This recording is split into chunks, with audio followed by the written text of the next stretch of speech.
More than ever, we need to stand strong together. That is what the meeting today has been about. And now more than ever, we have to join forces to build a stronger and, of course, also a more secure Europe. First of all, and once again, we have to strengthen our support to Ukraine with weapons, more sanctions against Russia. And I would like all Europeans to look at it this way, that every euro or dollar or Danish crown we send to Ukraine is a direct investment in European security. Secondly, we have to build a much stronger European defense and, of course, also respond to hybrid threats that we face. One part of this response will be to strengthen our defense against drones, to increase our own drone production, and it has to be in very close cooperation with you in Ukraine. The EPC brings countries together from all over Europe, of course, with very different views on many different matters. But all these differences are not so important anymore because of the great challenge that we share, the threat from Russia against Europe. And that is why our common task is as simple as it is now serious. We have to be able to defend ourselves, and we have to defend the values that we believe in. And of course, and this is to conclude, to make Europe so strong that war against us is no longer an option. And it starts, and unfortunately for now, it also ends with what's happening in Ukraine. So supporting you is the most important task. And with that, I pass the floor to you, Volodymyr. Thank you so much, dear Mette. Thank you for your kind words and support and the invitation. Dear journalists, dear our teams, we had a lot of very productive meetings today, and I'm thankful to Mette and to Denmark for hosting the summit so well. Unfortunately, we all see that Russia is stepping up its destructive actions, and what matters most for Europe's security now is political will. And that was the main topic today. We feel that Europeans are clearly determined to respond, and to respond properly to the growing drone threat. Russian drones have gone too far. Dangerous incidents with Russia have also gone too far. Denmark, other Nordic countries, Poland, our neighbors, Romania, and violations of Baltic airspace, all of these shows the need for joint action and for every European country to have the ability to shut down drones. Our military guys with solid experience in drones are now in Denmark, and we will share their experience and their expertise. And I hope today's meeting will strongly support the idea of joint defense against drones. It can be called anything. I mean, a drone wall, a drone dome, or drone rapid response, but the point is the same. Every country must be protected from spy strike and any other drones. And from the threat Russia has created for Ukraine with daily drone attacks, we see clearly that only joint action and united efforts can guarantee real security. No country should be left alone against this threat. And I also want to thank all our partners for supporting the further development of programs like Pearl. We value this program a lot. It helps our defense. Today we spoke with partners who may join, and we expect new support. And we also talked about the SAFE program, one of Europe's strong defense tools, and we hope Ukraine will be an equal partner in it. And it's important that there is a common understanding that we need to move forward with security guarantees for Ukraine. The model that works for us can also work for others in Europe. Today we talked a lot about the battlefield in Ukraine, about how our soldiers are stopping Russian assaults, and Russia planned a lot of this year, but has achieved very, very little. And this is thanks to our soldiers and to everyone who helps us. Russia is making many mistakes, and that is why we need to increase the pressure now so that they are forced to end the war and change their policy. We are counting on a strong 19th package of EU sanctions and its quick approval, as well as strong measures from our partners. Special focus should be on Russia's tanker fleet, the ship captains and crews, and the oil terminals. All of these deserves maximum sanctions. It is important that European countries keep limiting the buying of Russian energy and reducing ties with Russia. Any connection with Russia can be used against you, so the fewer ties with Russia, the safer life will be. And life must be protected. And I'm glad that almost all leaders are raising the issue of fully using the frozen Russian assets. The decisions are clear, and it is important to fully implement them. And I thank everyone for their support in this. And today we also spoke with leaders about the European future of Ukraine and also European future of Moldova and the Western Balkans. Everyone agrees that Ukraine is ready. Open the cluster, starting with the cluster number 1, fundamentals. It's important to keep promises and open them. I thank you, Mette, again for your role and support in this process, and I thank Denmark for hosting today's meeting. Thank you so much. Slava Ukraini. Now we will open the floor for questions. Please state your name and media. We will start by Danish news agency Ritzau, please. Thank you. Christian Brød Petersen, Danish news agency Ritzau. A question for the President on the result of the meeting here in Copenhagen. Once again, we hear Prime Minister Orbán saying no to EU membership for Ukraine. And regarding a reparations loan for Ukraine, we hear a very skeptical Belgian Prime Minister.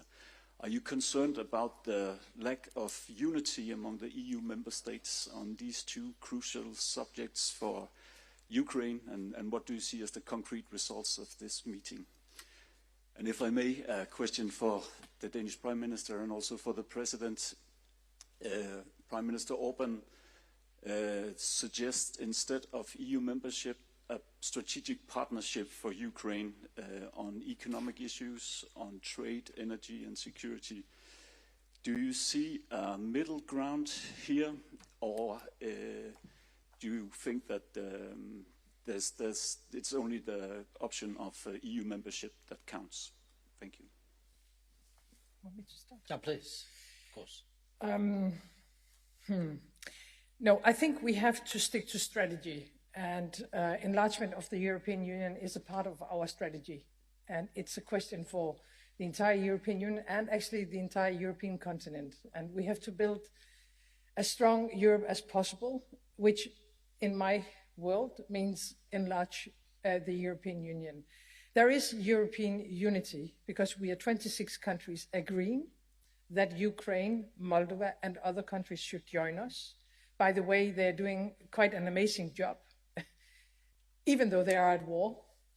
So no, I think we have to stick to strategy. And I will not allow one country, and I will certainly not allow Viktor Orbán to take decisions upon the entire European future. So I don't know what middle ground is, but if middle ground means that we won't do what is the best thing to do for Europe, then I don't think middle ground is a good idea. So we have to continue to try to find a solution and a way with Hungary, but no, I think we should stick to strategy. When it comes to the frozen assets and the question about reparation loans, we had a tough discussion yesterday. It was also very fruitful. There are some technical questions that has to be raised and has to be answered. But I'm quite sure that we will be able to find a way. And asking me, it's only fair that Russia pays for all the damages they have done to Ukraine and to Europe. Thank you so much for your question. I agree with Mette, and just to add, now we have this unity from all our real partners, mostly all the countries in Europe, not only in the EU, yes, in a wider sense. So, and we are very thankful. And you saw today, not only EU, and also we saw our partners from Europe and UK very supportive also, and I'm thankful again to Kier.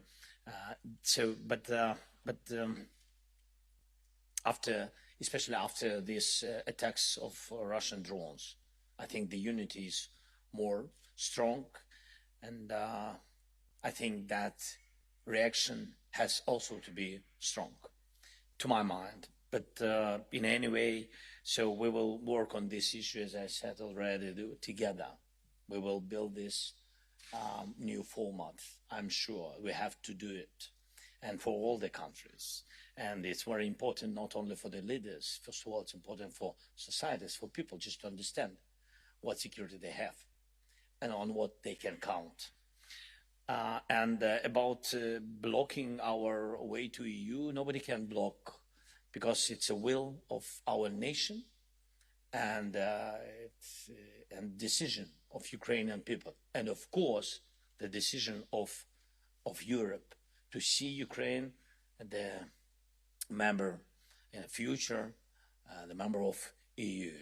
But of course, it depends again on unity, yes, on united decision. Yes, we have problems with Hungary. We can speak about it, because Viktor Orban has elections, and I think it's not smart, because he has elections. That's why he's blocking big 40 million nation on their way to EU.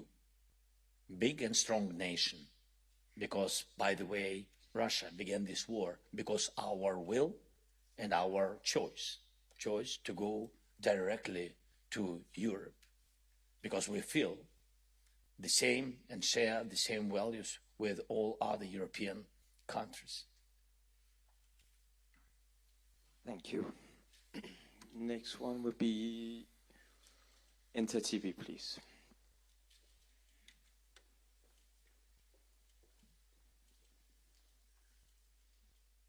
Thank you. My name is Nina Klomets. I'm from Inter TV channel, Kyiv. Mr. President, Russia has stepped up strikes on Ukraine's energy infrastructure.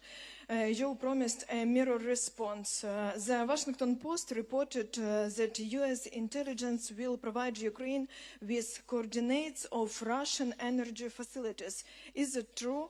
And do we have sufficient long-range capabilities to respond? And the questions for the Prime Minister: is Europe ready to help scale up Ukraine's production of long-range drones and missiles, as well as interceptor drones, which are urgently needed to defend against Russia's energy terrorism? Thank you.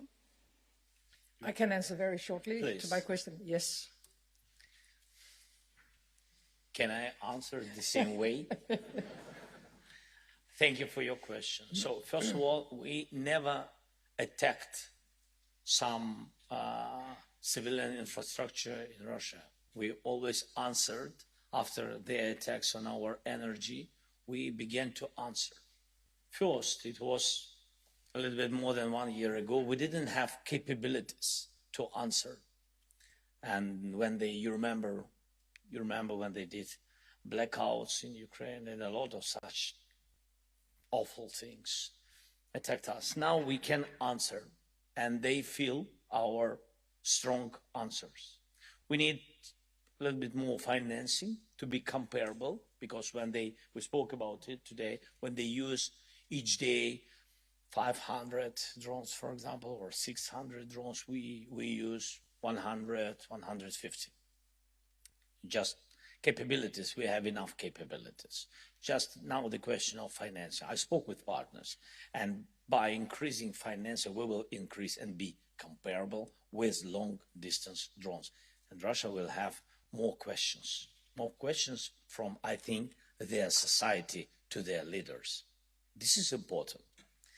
Then so before this moment, we used on long-distance targets, we used only our weapon, as you know. And after my meeting with President of the United States, yes, we will maybe have something more. I don't know. We'll see. And maybe I can add that. Maybe you know what we will have. No, unfortunately not. It's a bit but what I know is that you still have free capacity in your own production lines. And I have, of course, asked our colleagues and allies to bring more money, to bring more financing into the production lines in Ukraine, because you're capable of producing more than what we have been able to raise financing for. Reuters, please.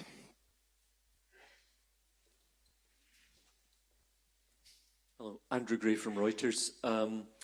Prime Minister Frederiksen, you said that you won't allow Viktor Orban to take decisions on behalf of the whole European Union, but as you know, the accession process proceeds with unanimity at every step of the process. So do you have any suggestions? You know, we've heard various options about ways to get round that. None of them seem to fly. So how do you actually move forward when Hungary is taking this very clear and unambiguous stance? And similarly on frozen assets, where the Hungarian Prime Minister has said he's not going along, he's not interested in mutualising the risk that Belgium would have to take. So how are you going to get round that? Do you think that can be done without him? And President Zelenskyy, a broader question for you perhaps on US support. Are you confident that the United States is now firmly on your side? At one point, President Trump was saying, I'm neither on one side nor the other, I'm trying to mediate. Do you feel that after your recent meetings, the US is clearly on your side, and will that result in more concrete support? Should I start? Please. Okay. So when we are talking about enlargement, you are totally right. It demands unity and 27 votes. But there is a lot of things we can do, even if we cannot convince Viktor Orban to open the first cluster. So there are so many things that has to be solved and changed and decided upon before the day where you can actually enter the European Union, like for all candidate countries and all the countries who have entered the European Union through history. So, I mean, if we are not able to convince Viktor Orban, then I simply think we just have to move on with all the work that has to be done between Ukraine and the European Commission. Simply continuing our work. I think it is, when we're talking about reparation loan, it's totally understandable that there are a lot of questions, and this is on a technical level. It's quite creative, but it's also quite difficult. I'm sure that the Commission will be able to answer all the questions. And at the same time, this is on a more political level, or from a more political perspective, what is the alternative? Because unfortunately, we haven't been able to finish this war. Us standing here wants peace more than anything else. Russia doesn't. So the war will probably continue, unfortunately. You have to run your armed forces. It's extremely expensive, and it's not possible for Ukraine to do that on your own, of course. So it's up to the rest of Europe, because I think we have to look at Ukraine as the first line of defense. So everything we do in Ukraine is about also defending ourselves. So for me, it's very clear that we need to find a way of financing. And if it's not this way with reparation loan, I haven't heard any other ideas that will have as much impact as this idea. So therefore, what we do now from the meeting we had yesterday until the next meeting in the Council is to find answers to all the technical questions and issues.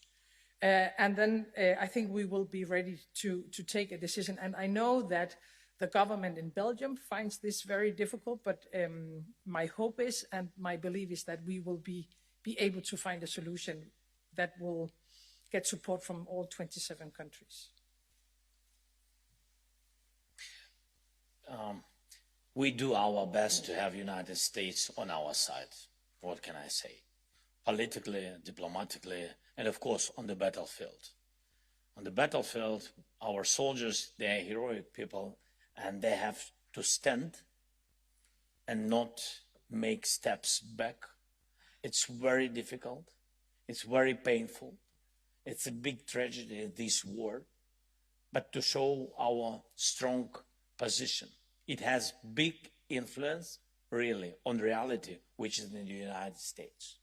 Because when Putin lied to President Trump, his team, and etc., on different channels, they had connections, lied that they are occupying our territory, that they will occupy us, and that in 1 month they will be in Pokrov, then in 2 months they will occupy all the eastern parts of our country, then they will go to Kharkiv or to Dnipro, to Kiev in 3 months, 4 months. They showed some maps, something, you know, something strange, and etc. I saw a lot of these things. So you have just to break all these narratives. That's what our soldiers, I'm very thankful to them, that's what our soldiers do, and that's what our team diplomatically does. Thank you. We are running short of time. I have time maybe for one short question. Final question, we'll go for Freedom TV.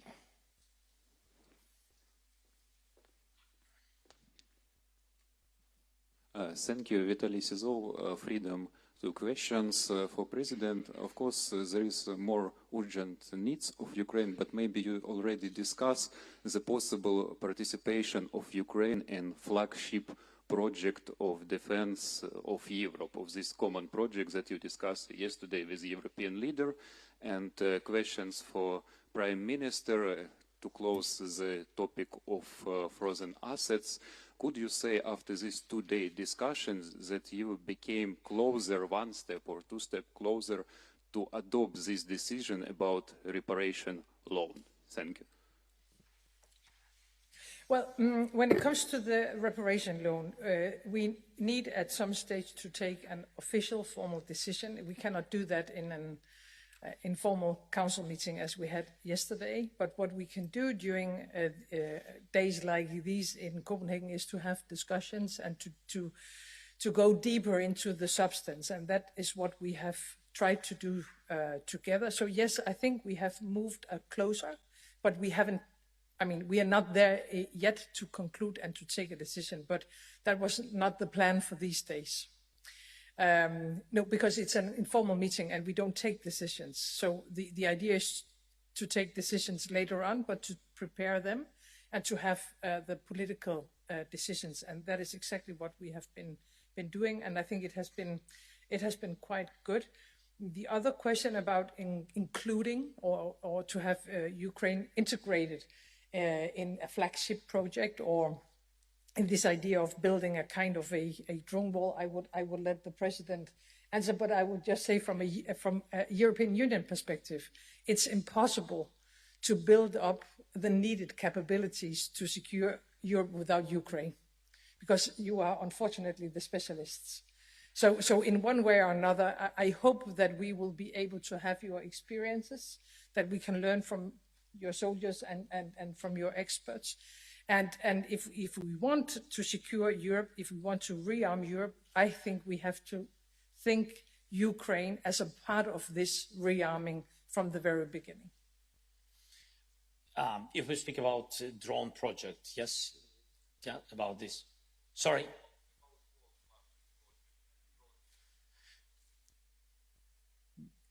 Of course, because of the war experience, we can be, or we will be the driving force of this project. In any case, just we are at the very beginning of these discussions. I mean, very beginning of public discussions. Of course, step by step, we understand how to organize this project, but it's a big, big work.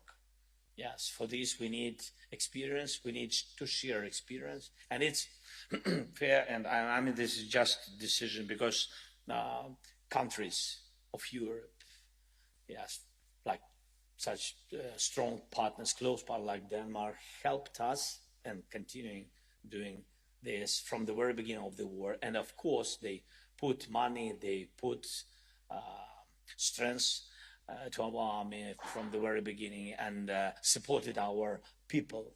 And of course, we made a lot of new developments according for such a volume of support. And of course, we will share this knowledge, this experience with our partners. But it's a big work just to share experience, technologies, training missions, a lot of things. Thank you. Thank you so much. This concludes the press conference. Please remain seated for a short while. Thank you so much. Good.